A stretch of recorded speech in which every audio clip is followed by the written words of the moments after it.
Assalamualaikum warahmatullahi wabarakatuh.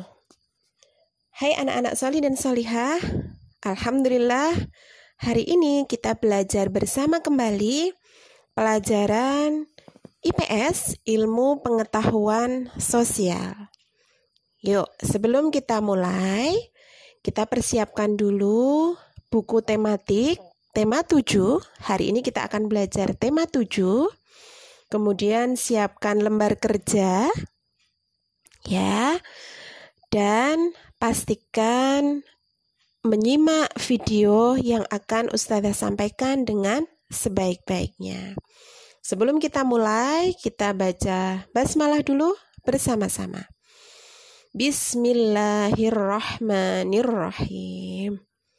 Oke, selanjutnya silahkan buka buku tema 7 halaman 4. Pada pelajaran kali ini kita akan belajar tentang peristiwa kebangsaan masa penjajahan. Kita buka bersama-sama buku tema 7 halaman 4 tentang peristiwa kedatangan bangsa Barat. Bangsa Barat di sini maksudnya adalah bangsa-bangsa Eropa yang datang ke Indonesia. Nah, bangsa kita ini ya, bangsa Indonesia itu dulu sekali itu mengalami masa penjajahan yang sangat lama. Dijajah oleh banyak negara dan waktunya sangat lama. Selama masa penjajahan itu, bangsa kita, bangsa Indonesia, mengalami penderitaan akibat adanya penindasan, gitu ya. Jadi orang-orang Eropa ini, orang-orang Barat ini datang ke Indonesia, kemudian mereka melakukan penindasan, gitu ya. Mereka menekan, mereka mengancam rakyat Indonesia sehingga mengakibatkan rakyat Indonesia ini mengalami penderitaan. Siapa saja bangsa-bangsa yang datang ke Indonesia?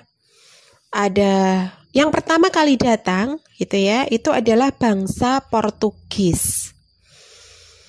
Kemudian selanjutnya yang datang itu adalah bangsa Spanyol. Kemudian disusul lagi oleh bangsa Inggris, dan yang terakhir adalah Belanda. Belanda ini menjajah Indonesia dalam rentang waktu yang paling lama. Konon katanya selama 350 tahun bangsa Belanda itu berada di Indonesia. Nah, apa tujuan bangsa-bangsa Eropa ini datang ke Indonesia? Ternyata mereka datang ke Indonesia itu ada beberapa tujuan. Yang pertama adalah mereka ingin mencari kekayaan. Jadi Indonesia itu terkenal sangat kaya dengan rempah-rempah. Rempah-rempah itu apa? Lada, pala, cengkeh, gitu ya. Itu sangat banyak sekali di Indonesia. Dan orang-orang Eropa, orang-orang Barat, mereka sangat membutuhkan rempah-rempah. Jadi mereka ingin menguasai tanaman rempah-rempah yang ada di Indonesia untuk kemudian dijual di negaranya dengan harga yang sangat mahal. Rempah-rempah ini di negara mereka dijadikan obat-obatan dan bumbu masakan. Itu karena mereka ingin kekayaan, mereka datang ke Indonesia, mereka ingin menguasai rempah-rempah yang ada di Indonesia. Kemudian tujuan yang kedua adalah mereka ingin menyebarkan agama mereka. Tujuan yang ketiga adalah mereka ingin mencari kejayaan. Kemudian tujuan yang keempat adalah untuk mengembangkan ilmu pengetahuan dan teknologi. Itu adalah tujuan bangsa Eropa datang ke Indonesia. Nah, untuk selanjutnya, mari bersama-sama kita buka buku tema 7 halaman 20. Nah, halaman 20 itu kita akan langsung belajar penjajahan pada masa Belanda. Nah, tadi yang pertama datang adalah Portugis, kemudian disusul Spanyol, kemudian Inggris, dan terakhir adalah Belanda. Belanda ini yang paling lama menjajah Indonesia. Nah, di halaman 20 itu kita lihat Belanda datang ke Indonesia itu pada tahun 1595. Wow, lama sekali ya, beratus-ratus tahun yang lalu. Gitu.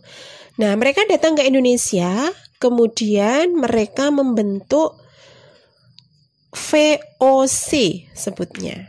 Itu apa? VOC itu sejenis organisasi dagang gitu ya. Mereka membentuk sebuah perkumpulan dagang yang tujuannya untuk menguasai Indonesia, menguasai pelabuhan, menguasai kerajaan, menguasai perdagangan rempah-rempah begitu.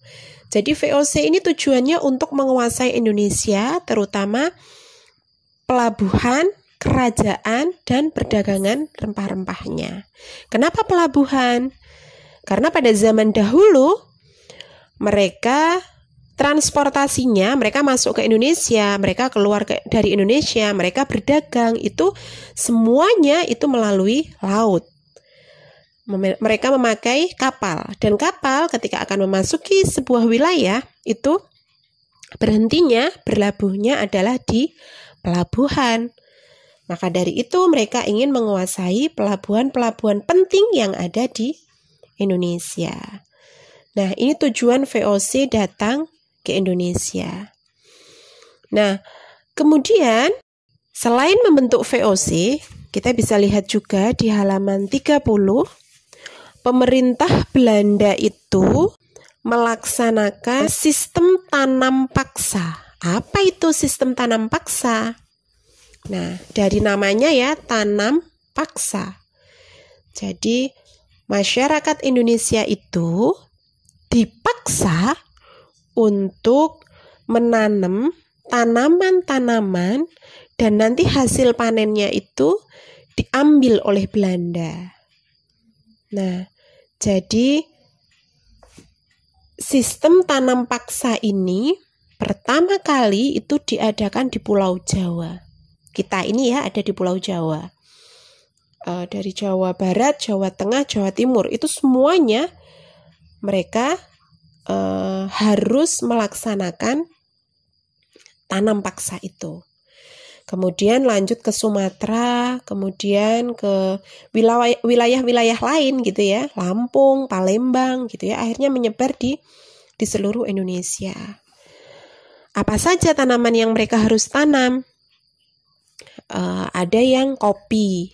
Kopi itu kan oleh orang-orang Belanda diambil hasil panennya untuk dijadikan minuman. Kemudian lada. Ada juga kelapa gitu. Jadi semua jenis rempah-rempah. Rempah-rempah tadi ya yang Ustazah sebutkan, lada, pala, cengkeh gitu ya. Bahkan kopi gitu ya. Tanaman-tanaman yang tidak ada di negara mereka. Mereka mengambil dari Indonesia. Akibat dari tanam paksa diantaranya, satu, banyak tanah yang tidak terurus sehingga gagal panen. Kemudian yang kedua, rakyat mengalami penderitaan yang sangat parah. Kemudian yang ketiga, penyakit banyak terjadi pada rakyat. Jadi rakyat banyak diserang penyakit. Kemudian yang keempat, kelaparan yang sampai menyebabkan kematian. Tetapi pada akhirnya tanam paksa ini dihapus gitu ya secara perlahan karena ada tokoh Belanda, ada orang Belanda yang dia menentang sistem tanam paksa ini. Namanya adalah Douwes Dekker. dengan nama samarannya Multatuli. Nah, sejak saat itu, Douwes-Dekker ini menyerukan untuk menghapus tanam paksa dan membalas budi baik bangsa Indonesia. Dengan cara bagaimana membalasnya? Dengan cara memberikan pendidikan yang layak, kemudian yang kedua membangun saluran pengairan sehingga bisa berguna untuk sawah-sawah rakyat gitu ya. Kemudian balas budi yang ketiga memindahkan penduduk dari daerah yang padat ke daerah yang jarang penduduknya agar kehidupan penduduk atau rakyat lebih terjamin. Setelah ini silahkan dikerjakan lembar kerja IPS. Cukup itu saja pelajaran IPS kita pada hari ini. Semoga membawa kemanfaatan untuk kita semua. Tetap jaga kesehatan. Semoga Allah memberikan kesehatan selalu kepada kita semua. Terima kasih. Ustazah Ayu tutup. Assalamualaikum warahmatullahi wabarakatuh.